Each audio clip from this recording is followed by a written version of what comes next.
Assalamualaikum warahmatullahi wabarakatuh dan selamat siang Bapak dan teman-teman semuanya. Waalaikumsalam warahmatullahi wabarakatuh. Jadi pada Siap. Luar biasa.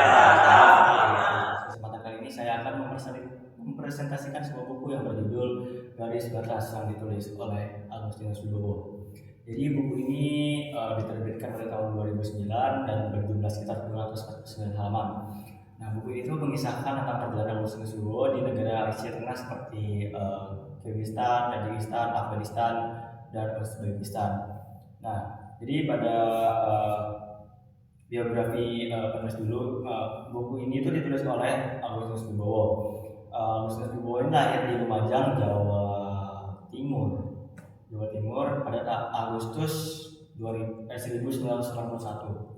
Nah, Agustinus Wibowo ini merupakan lulusan ilmu komputer dan dari universitas di Cina, di Beijing. Nah, Agustinus Wibowo ini merupakan seorang reporter, pembawa acara, dan seorang fotografer yang terkenal. Nah, dia ini kesana untuk meliput suatu berita dan di sela-sela kegiatannya itu dia masih menyempatkan untuk menulis buku untuk mengekspresikan apa yang dialami di sana. Nah, masuk ke isinya. Yang pertama, di Agustinus Wibowo ini menceritakan tentang perjalanannya ke Turkmenistan. Nah, Turkmenistan ini sebuah negara bekas pecahan Uni Soviet. Negara Turkmenistan ini merupakan negara yang terkenal dengan tertutupnya, dengan pemerintah yang otoriter, sama seperti Uni Soviet dahulu dan Korea Utara sekarang. Nah, di Turkmenistan ini banyak sekali propaganda dari pemerintah. Di sana juga itu rakyatnya dibatasi dalam demokrasi dan berpendapat, sama seperti di Korea Utara. Nah, kemudian ada Uzbekistan. Nah, Uzbekistan ini salah satu negara kaya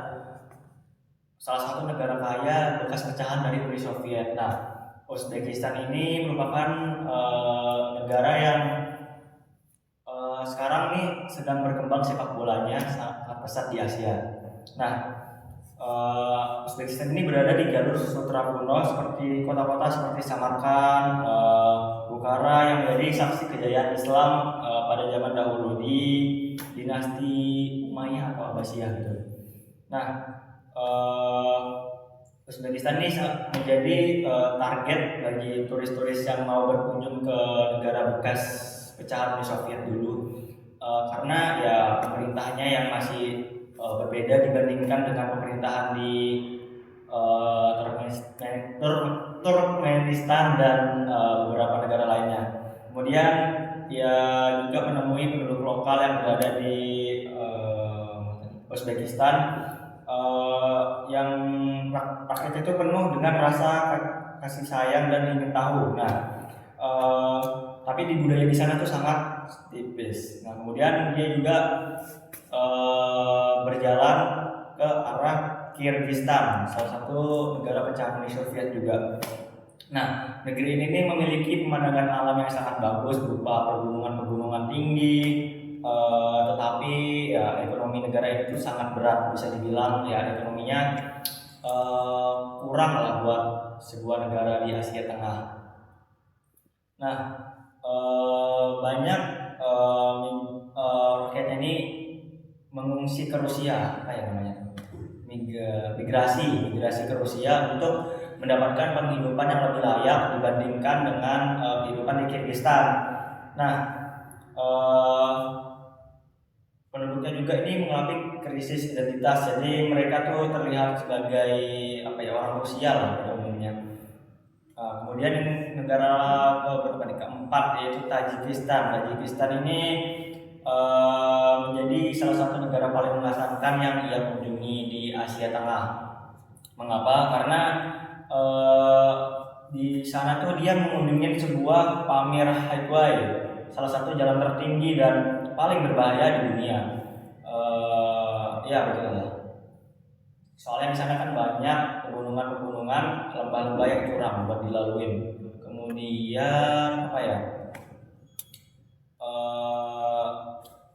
Tajikistan ini berbatasan langsung dengan Afghanistan. Sebelum masuk Afghanistan, dia lewat Tajikistan dulu, menyusuri hutan-hutan, desa-desa terpencil yang ada di Tajikistan, kemudian dia masuk ke Afghanistan. Nah, jadi negara berikutnya adalah Afghanistan. Negara Afghanistan ini negara dijulukin oleh negara perang.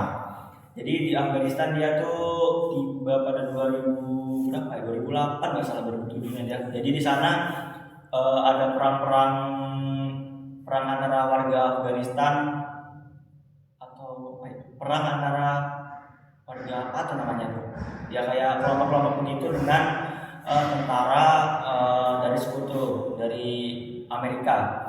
Nah, di sana dia melihat warga sipil itu ya disiksa, dijarah, dirampok dan sebagainya oleh ya rezim-rezim yang ya gitulah. Terus dia juga melihat kota-kota di sana gimana sih dalam kota-kotanya tuh. Nah, dia masih melihat apa ya namanya tuh, apa ya itu namanya,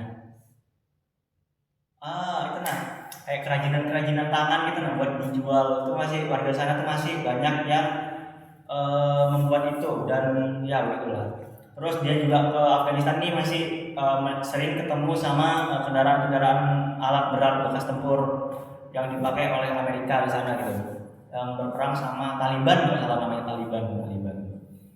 Nah, jadi di perjalanan di sana itu dia dikira sebagai warga Tionghoa. Dia tuh tanya sama orang, kamu nih Tionghoa kah atau enggak? Soalnya mukanya agak Cina dikit gitu. Dia juga pernah sekolah di Cina gitu kan, kuliahnya. Nah, dia ditanya juga, kamu nih Islam kah atau enggak? Nah, bahkan dia juga ditanya, kamu nih mata-mata kah dari Amerika gitu atau enggak? Nah, selain itu kelebihan dan kekurangan buku. Kelebihan buku yang pertama udah pasti diambil dari realitas si penulis. Buku ini tuh diambil langsung dari pengalaman si penulis ke sana. Dia meliput berita-berita yang ada di sana, terus berjalan-jalan menyusuri hutan yang ada di sana, daerah-daerah di sana. Jadi kita tuh tahu banget gimana sih keadaan di sana sebenarnya, kayak di Afghanistan perang-perang, dan di Turkmenistan pemerintahnya otoriter. Kemudian di mana tadi, Tajikistan atau Kyrgyzstan yang punya pemandangan alam yang bagus, tetapi ekonominya yang agak sulit gitu kan. Nah, kemudian kekurangan buku ini mungkin ada beberapa bagian yang bisa dibilang agak membingungkan, soalnya kata-katanya tuh agak-agak berat gitu. Nah, terlepas daripada itu, buku ini sangat rekomendasi buat yang mau yang suka berpetualang, yang suka gimana sih, yang pengen tahu gimana kondisi negara lain yang ada di Asia Tengah terutama, kemudian bagaimana kondisi negara pecahan Uni Soviet yang ada di bagian Asia. Segitu saja, kurang lebihnya mohon maaf. Wassalamualaikum warahmatullahi wabarakatuh dan selamat pagi Bapak dan teman-teman semuanya.